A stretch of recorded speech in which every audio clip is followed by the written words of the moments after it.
వాడికి ఆ ఫీలింగ్ వచ్చిందా నీ పంట పండిపోయినట్టే, రాలేదా నువ్వు ఎంత పెద్ద ప్రాజెక్ట్ చేయి, దీనమ్మ ఇది కనుక మీరు కనుక ప్రతి ఇంటర్వ్యూలో చేయగలిగితే రిజల్ట్స్ మీరే చూస్తారు. ఒక ప్రాజెక్ట్ అంటే రెజ్యూమేలో ఒక ఐటమ్ యాడ్ చేయడం కాదు, ఒక ప్రాజెక్ట్ అంటే రియల్ వరల్డ్ ప్రాబ్లమ్ని సాల్వ్ చేయడం.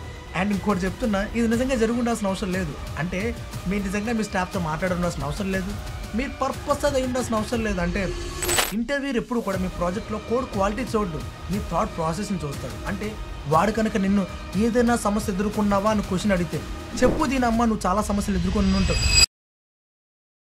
కష్టపడి మంచి ప్రోగ్రామింగ్ లాంగ్వేజ్ నేర్చుకున్నాం, అండ్ ఇంకా కష్టపడి డిఎస్ఏ కూడా నేర్చుకున్నాం, అండ్ దాదాపు 200 to 300 ప్రాబ్లమ్స్ కూడా సాల్వ్ చేసాం. ఇంకా చాలా కాన్ఫిడెంట్గా ఫీల్ అయ్యి దీనమ్మ ఏ ఇంటర్వ్యూను కొట్టగలనరా అనే ధైర్యం వచ్చింది. ఇంకా అంతే కాన్ఫిడెన్స్తో ఒక ఇంటర్వ్యూ కూడా వెళ్ళావు, కానీ తీరా చూస్తే రిజెక్షన్ వచ్చింది. ఎందుకంటే నీకు ప్రోగ్రామింగ్లో ఎంత మంచి నాలెడ్జ్ ఉన్నా సరే మంచి ప్రాజెక్ట్ లేకపోవడం వల్ల. ప్రాజెక్ట్ అంటే నీ రెజ్యూమేలో జస్ట్ ఒక ఐటమ్ మాత్రమే కాదు, ఇట్స్ యువర్ ఐడెంటిటీ. అంటే నువ్వు నీ క్లాస్ రూమ్ నాలెడ్జ్తో ఒక రియల్ వరల్డ్ ప్రాబ్లమ్ని ఎలా సాల్వ్ చేయగలవో ఇదే చెప్తుంది. అండ్ అలాంటి ప్రాజెక్ట్ని మనం ఏం చేస్తాం, ఏదో బేసిక్ ప్రాజెక్టులు కొన్ని పెట్టేయడం, లేదంటే 500కు 1000 రూపాయలకి ఏదో ప్రాజెక్ట్ కొనేసి అది పెట్టేయడం. అండ్ ఇలాంటి ప్రాజెక్టులు మనం ఇంటర్వ్యూకి వెళ్ళడం అండ్ క్లీన్ స్వీప్గా రిజెక్ట్ అయిపోవడం. అండ్ ఇలాంటి మిస్టేక్స్ జనాలు చాలా మంది చేస్తున్నారు అనేసి వీడియోలో మనం ఎగ్జాక్ట్గా ప్రాజెక్ట్ యొక్క ఇంపార్టెన్స్ ఏంది, ఎలాంటి ప్రాజెక్ట్స్ మన రెజ్యూమేలో పెట్టాలి, అండ్ ఎలాంటి ప్రాజెక్ట్స్ మన రెజ్యూమేలో పెట్టకూడదు, అండ్ ఒక ప్రాజెక్ట్లో ఎలాంటి థింగ్స్ యాడ్ చేయొచ్చో కూడా నేను చెప్తాను. అండ్ ఆ ఐడియాలజీ కనుక మీరు మీ ప్రాజెక్ట్స్లో కనుక ఇంప్లిమెంట్ చేయగలిగితే మీరు ఆ జాబ్లో సెలెక్ట్ అయ్యే ఛాన్సెస్ కూడా చాలా పెరుగుతాయి. So without any further delay let's get in to the video.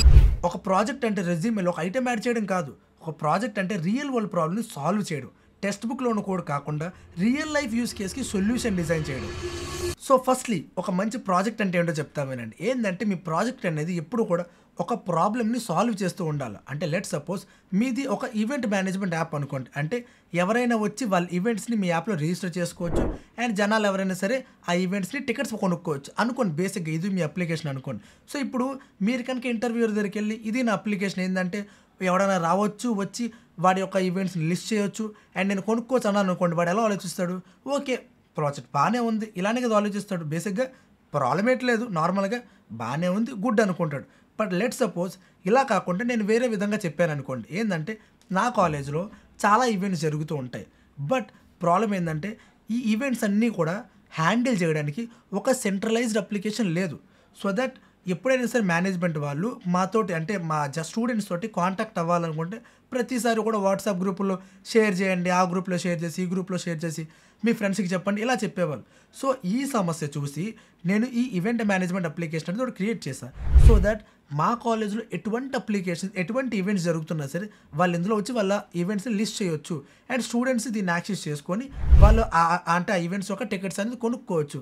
And నేను ఈ అప్లికేషన్ని కొద్ది గొప్ప హైయర్ లెవెల్లో అంటే మా క్యాంపస్ మొత్తాన్ని ఇంప్లిమెంట్ అయ్యేటట్టు మా క్యాంపస్ మొత్తంలో ఇంప్లిమెంట్ అయ్యేటట్టు నా స్టాఫ్తో అంటే మా టీచర్స్తో కూడా కొంతమందితో మాట్లాడుతున్నాను. Hoping so in the future it will go live throughout our college ఇలా చెప్పారనుకోండి. Just think what he'll think. ఒకే అప్లికేషనా, ముందు చెప్పిన దాంట్లో రెండో చెప్పిన దాంట్లో తేడా ఉందా లేదా? అండ్ ఇంకోటి చెప్తున్నా, ఇది నిజంగా జరిగి ఉండాల్సిన అవసరం లేదు. అంటే మీరు నిజంగా మీ స్టాఫ్తో మాట్లాడాల్సిన అవసరం లేదు, మీరు పర్పస్ అది ఉండాల్సిన అవసరం లేదు. అంటే త్రూ అవుట్ ద కాలేజ్ మీరు పెడదాం అనుకుంటున్నారు, అది మీ పర్పస్ అవ్వాల్సిన అవసరం లేదు. బట్ మీరు వాడితో చెప్పారు. జస్ట్ థింక్ వాడు ఏమనుకుంటాడు, అరే వాడి కాలేజ్లో ఒక ప్రాబ్లం ఉంది అండ్ వీడు కొద్ది గొప్ప ఒక స్టెప్ అహెడ్ తీసుకొని ఆ ప్రాబ్లమ్ని సాల్వ్ చేద్దాం అనుకుంటున్నాడు. అంటే ఈజ్ ఎ ప్రాబ్లమ్ సాల్వర్ అనుకుంటాడా లేదా?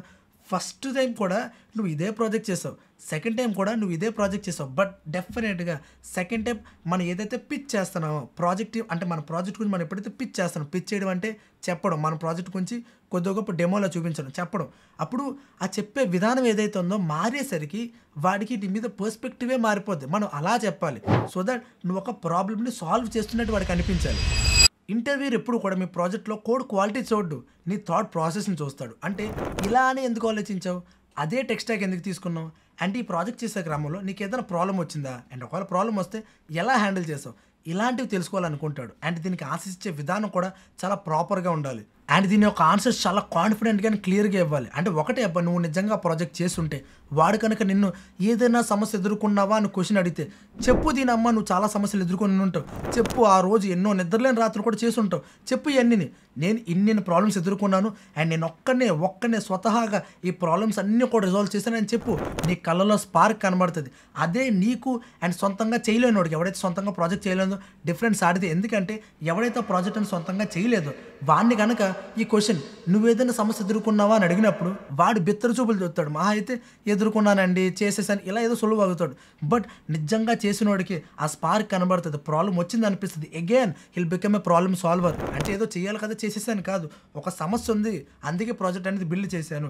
అండ్ ప్రాజెక్ట్ బిల్డ్ చేసే క్రమంలో నాకు చాలా సమస్యలు వచ్చాయి, నేను దాక్కోలేదు, కింద కూర్చొనిపోలేదు, వదిలేయలేదు, ఎదుర్కొన్నాను, ప్రతి ప్రాబ్లమ్ది సొల్యూషన్ చేశాను అని వాడికి ప్రూవ్ చేయగలిగితే అప్పుడే వాడికి కాన్ఫిడెంట్ వస్తుంది. దీని అమ్మ వీడిరా నేను ఎదుగుతుంది అని, వీడి కదా వీడి కోసం కదా నేను ఎంతమందిని ఇంటర్వ్యూ చేస్తుంది అని వాడికి అప్పుడు ఫీలింగ్ వస్తుంది. సో ప్రాజెక్ట్ యొక్క మేజర్ ఇంటెన్షన్ ఇందాక నుంచి వాగుతుంది మళ్ళీ వాగుతున్నా ఏంటంటే you should become a problem solver. వాడికి ఆ ఫీలింగ్ వచ్చిందా నీ పంట పండిపోయినట్టే, రాలేదా నువ్వు ఎంత పెద్ద ప్రాజెక్ట్ చేయి ఏం ఫరక్ పడదు. సో ఫైనల్గా ఒకటే మాట చెప్తా అండి, ఏంటంటే ప్రాజెక్ట్ అనేది ఏదో పెట్టాలి కదా, రెజ్యూమేలో ఒక బాక్స్ నింపాలి కదా అని కాదండి. It's your chance to prove. అంటే నేను ఒక ప్రాబ్లమ్ని సాల్వ్ చేయగలను, అంటే నేను ఒక ఐడియాని కాన్సెప్ట్ నుంచి ఎగ్జిక్యూషన్ వరకు తీసుకెళ్ళగలను అని చెప్పడం.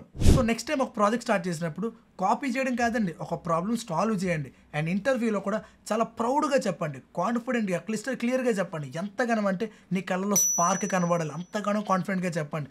దీనమ్మ ఇది కనుక మీరు కనుక ప్రతి ఇంటర్వ్యూలో చేయగలిగితే రిజల్ట్స్ మీరే చూస్తారు. So that's all for today. So ఈ వీడియో కనుక మీకు నచ్చినట్లయితే వీడియోకి ఒక మంచి లైక్ చేసి ఛానల్ సబ్స్క్రైబ్ చేసుకొని, అండ్ ఈ వీడియో కూడా మీకు ఖచ్చితంగా నచ్చింది ఒకసారి వెళ్ళి చెక్అవుట్ చేయండి.